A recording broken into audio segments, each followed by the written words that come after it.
अस्सलामुअलैकुम बच्चों, कैसे हैं आप सब। आज हम सीन के ख़ानदान से मिलेंगे। किससे मिलेंगे? सीन के ख़ानदान से। पहले मैं आपको उसके किरदार बता देती हूँ कि सीन से क्या क्या बनता है।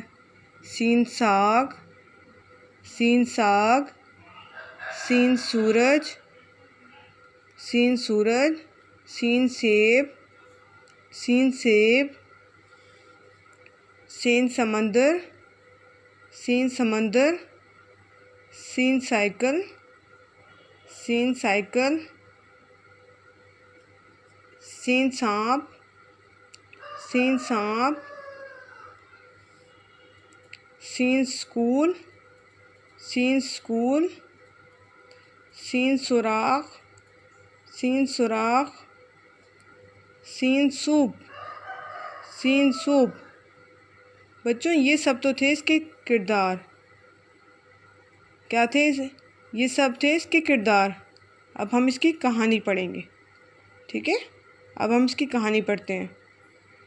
सारा को सेब, सूप और साग पसंद है।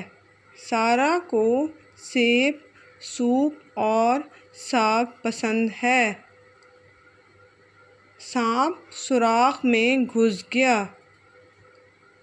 सांप सुराख में घुस गया।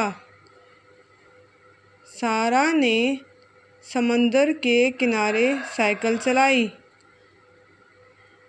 एक दफ़ा फिर दोहरा लेते हैं कहानी को। सारा को सेब, सूप और साग पसंद है। सारा को सेब, सूप और साग पसंद है। सांप सुराख में घुस गया। सारा ने समंदर के किनारे साइकिल चलाई। सारा ने समंदर के किनारे साइकिल चलाई।